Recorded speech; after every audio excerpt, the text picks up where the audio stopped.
Hello and welcome. You're watching Unplugged TV India. This is Alice Francis. Let's catch some major updates from around the world. Protest against Agnipath, a radical recruitment plan for the armed forces, turned violent on Thursday as army aspirants disrupted rail and road traffic in several parts of Bihar for the second consecutive day. Trains were set on fire, rail and road traffic disrupted.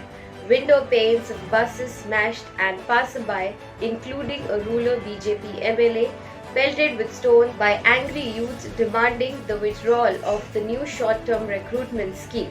Violent protests have now spread to multiple states across the country. In Haryana and Uttar Pradesh have also reported violent protests.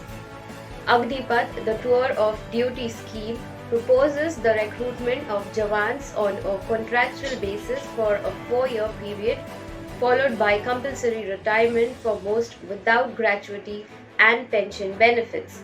At the end of 4 years, each soldier will get a lump sum amount of about Rs 11.71 lakh, but only 25% of the Agniveers will be retained to join the regular cadre to go on and serve for a full 15 years in non-officer rank, while the rest who leave the service are likely to restart hunting for the new employment.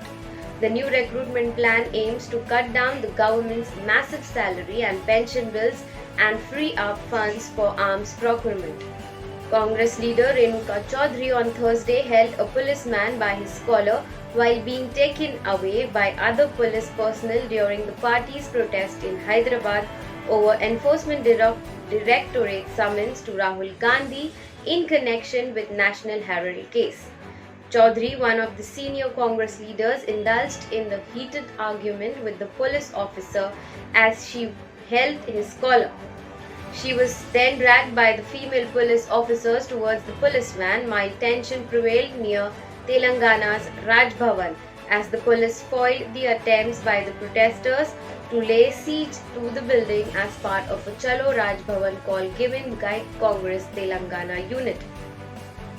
The protest caused traffic jam on Khairtabad Circle and surrounding areas. A two-wheeler was set afire and some protesters were seen climbing on a state-run city bus even as window panes of the bus were smashed allegedly by an agitator. The demonstrators raised slogans against Prime Minister Narendra Modi and the police. Some parts of the National Highway 6 under Lumshnong police station area of Meghalaya have caved in due to landslides triggered by incessant rains, officials said on Thursday. The landslides disrupted the vehicular movement along the highway and people have been advised to avoid taking the route by the authority. It said Meghalaya has been hit by intense rain floods and landslides this year, leaving several people displaced. According to the India Meteorological Department, Cherrapunji recorded a massive 811.6 mm of rainfall in 24 hours ending on 8:30 am, the highest in June since 1995. Fresh landslides were reported on Thursday from various parts of Assam as well, amid heavy downpour which also led to heavy waterlogging in Guwahati. Assam has registered 42 deaths due to the floods and landslides this year. The Weather Office said the ongoing spell of intense rainfall is likely to continue in the northeast and sub-Himalayan West Bengal and Sikkim during the next 5 days. Bollywood musician Vishal Dadlani on Thursday apologized to the Muslims of India and all Indians amid the ongoing row over former BJP spokesperson Nupur Sharma's comments on Prophet Muhammad. In a tweet, the musician said he is truly sorry for the ugly nature of Indian politics, which will keep on dividing the people of India into smaller groups until everyone becomes alone. The tweet went viral and praise came from a politician, Congress MP Shashi Tharoor. Tharoor stood by Vishal Dadlani's statement and applauded him for speaking for the vast silent majority.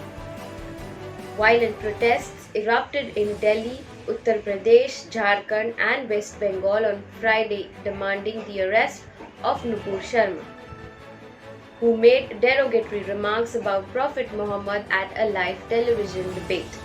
The foreign ministers of India and the Association of Southeast Asian Nations (ASEAN) on Thursday discussed ways to respond to the impact of the Ukraine crisis on the regional economy and security, and agreed to enhance cooperation in key areas such as trade, connectivity, defense, and cyber security. This was the first time India hosted a special meeting with foreign ministers of ASEAN to mark the 30th anniversary of ties with the 10-member grouping. The meeting was co-chaired by External Affairs Minister S. Jaishankar and his Singaporean counterpart Vivian Balakrishnan, who both referred to the fallout of the war in Ukraine in their televised opening remark. The foreign ministers also agreed to explore synergies between the Master Plan on ASEAN Connectivity 2025 and India's connectivity initiatives under its Act East policy. They emphasized the need to speedily complete and operationalize the Indian-Myanmar-Thailand trilateral highway and to expand it eastwards to Laos, Cambodia and Vietnam, as well as the need for more robust air and maritime connectivity. ASEAN includes Brunei, Cambodia, Indonesia, Laos, Malaysia, Myanmar and the Philippines, Singapore, Thailand and Vietnam. India has strong political and security ties with many members of the grouping. 4 European leaders made a high-profile visit to the show their support for Ukraine on Thursday, denouncing the brutality of the Russian invasion as they surveyed the ruins of Kyiv suburb that was the scene of intense fighting early in the war and where many civilians were killed. After arriving in Kiev to the sound of air raid sirens, the leaders of France, Germany, Italy and Romania headed to Irpin, which was seized and briefly held by Russian troops along with other areas near the capital.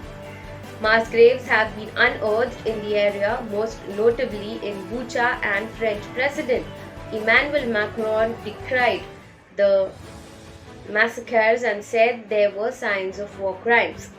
He denounced the barbarism of the attacks that devastated Irpin and praised the courage of its residents and others in the region who helped thwart Russia's attempt to overrun the capital.